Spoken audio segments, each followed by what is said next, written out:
the concrete jungle. A different kind of wilderness. The city, with its towering skyscrapers and endless streets, is a different kind of wilderness altogether. We talk a lot about surviving in the wild. We think of the mountains, the desert, and the jungle as the ultimate test of human endurance and ingenuity. The mountains, the desert, the jungle. These are the places we imagine when we think of survival. But what about the concrete jungle? The urban environment presents its own unique challenges and dangers. What happens when disaster strikes the city? Most people are unprepared. They don't think about the complexities of urban survival. They think about looting and chaos. They imagine a breakdown of social order and the panic that ensues. They picture empty grocery store shelves and no way out. The fear of scarcity and the unknown grips them. This is about seeing the city differently. It's about recognizing the hidden opportunities and resources that the urban environment offers. It's about using its hidden resources to your advantage. From abandoned buildings to overlooked infrastructure, the city is full of potential. Urban survival isn't about brute force. It's about strategy, intelligence, and adaptability. It's about being smart, resourceful, and adaptable. Knowing how to navigate the urban landscape is key.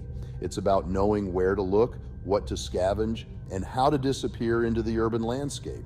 Blending in can be a crucial survival tactic. The skills you need to survive in the wilderness can be applied to the city. The principles of resourcefulness and adaptability remain the same. You just need to adjust your thinking. The urban environment requires a different approach, but the core survival skills are universal. Forget what you think you know. Traditional survival methods need to be rethought and adapted for the city. It's time to embrace the urban survival mindset. Learn to navigate the city discreetly, use urban camouflage techniques, and turn the concrete jungle into your own survival playground. Beyond the grocery store, finding food where it really lives. When SHTF, everyone rushes to the grocery store. Big mistake. Those shelves will be empty in hours. You need to think bigger. Think distribution centers. These are the warehouses that supply the grocery stores. They're massive, often located on the outskirts of town, and packed with enough food to last for months. You'll need to be discreet. Avoid drawing attention. Once inside, focus on non-perishable items, canned goods, rice, beans, and anything with a long shelf life. Remember, this is about survival. Take what you need, but don't be greedy. Leave enough for others.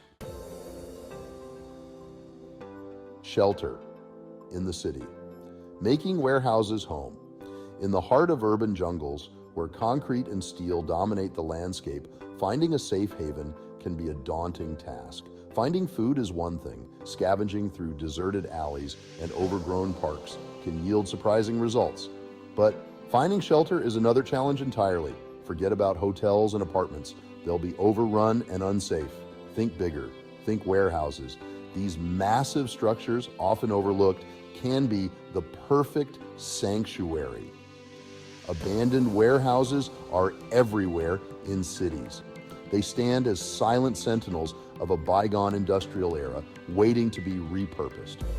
They offer vast space, protection from the elements, and a low profile. Their thick walls and sturdy construction make them ideal for weathering storms and staying hidden. Plus, their expansive roofs are perfect for solar panels. Harnessing the power of the sun can provide you with a sustainable energy source. A few portable solar panels can power your lights, charge your devices, and even run a small refrigerator. This can make a world of difference in maintaining a semblance of normalcy. The cool thing about warehouses is that they are built out of concrete and reinforced steel, so they are very strong. It doesn't take much to make it feel very comfortable and can make a great home when nothing else is available. Set up a lookout point. This will give you a vantage point to monitor your surroundings and spot any potential threats or opportunities. And always be prepared to move if you need to. Flexibility and readiness can be the difference between safety and danger in an ever-changing urban landscape. Fueling the escape, tapping into untapped resources. Gas stations will be dry faster than a desert oasis in a heat wave. Everyone relies on them. You need an alternative. Think diesel. Commercial vehicles like semi-trucks run on diesel. And guess what? They have big fuel tanks. You'll need a siphon hose and a container, but this is a lifeline in a fuel crisis. Be discreet. Do this at night. And only take what you need. This fuel could be the difference between life and death for someone else. Remember, safety first. Diesel fuel is flammable. Don't smoke or use any open flames near it. Section 5, the gas station Mirage, why you need a plan B and C. Let's talk about gas stations. In a crisis, they're more trouble than they're worth. Long lines, empty pumps, and the potential for violence. Plus, most pumps rely on electricity. No power, no fuel. It's that simple. That's why it's crucial to have alternative fuel sources like the diesel we talked about, or even bicycles. Don't get caught relying on gas stations. They're a recipe for disaster. Be proactive, be prepared, and have a backup plan and a backup to your backup plan. Section 6, the new reality, adapting to a world without rules. Here's the hard truth. When the SHTF, law enforcement as we know it, will disappear. You're on your own. This isn't a free pass to loot and pillage. It's about understanding that survival takes priority. If you need food, water, or shelter, you take it. But you do it strategically, respectfully, and without causing harm. This is about resourcefulness, not ruthlessness.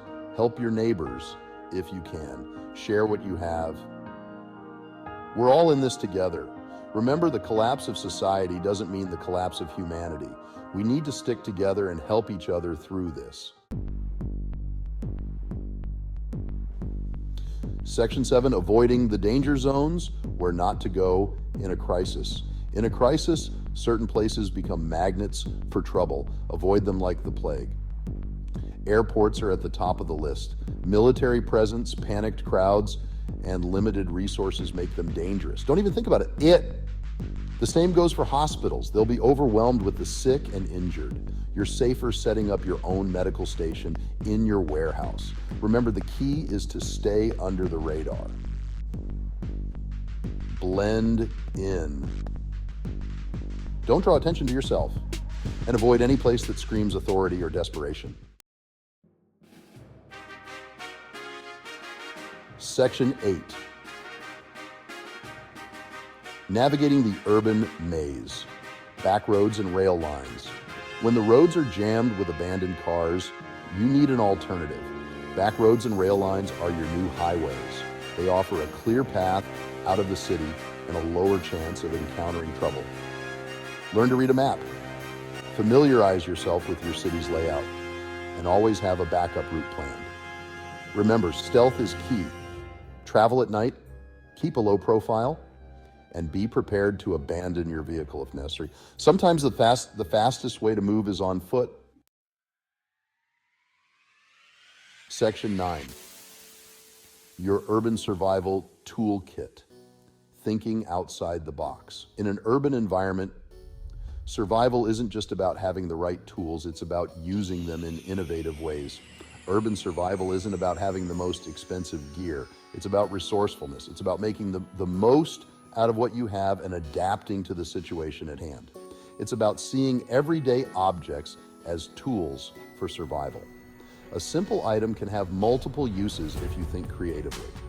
A roll of duct tape can fix a shelter, secure a splint, or even become a weapon. It can also be used to create makeshift repairs on clothing or gear, and even to create traps or signal for help.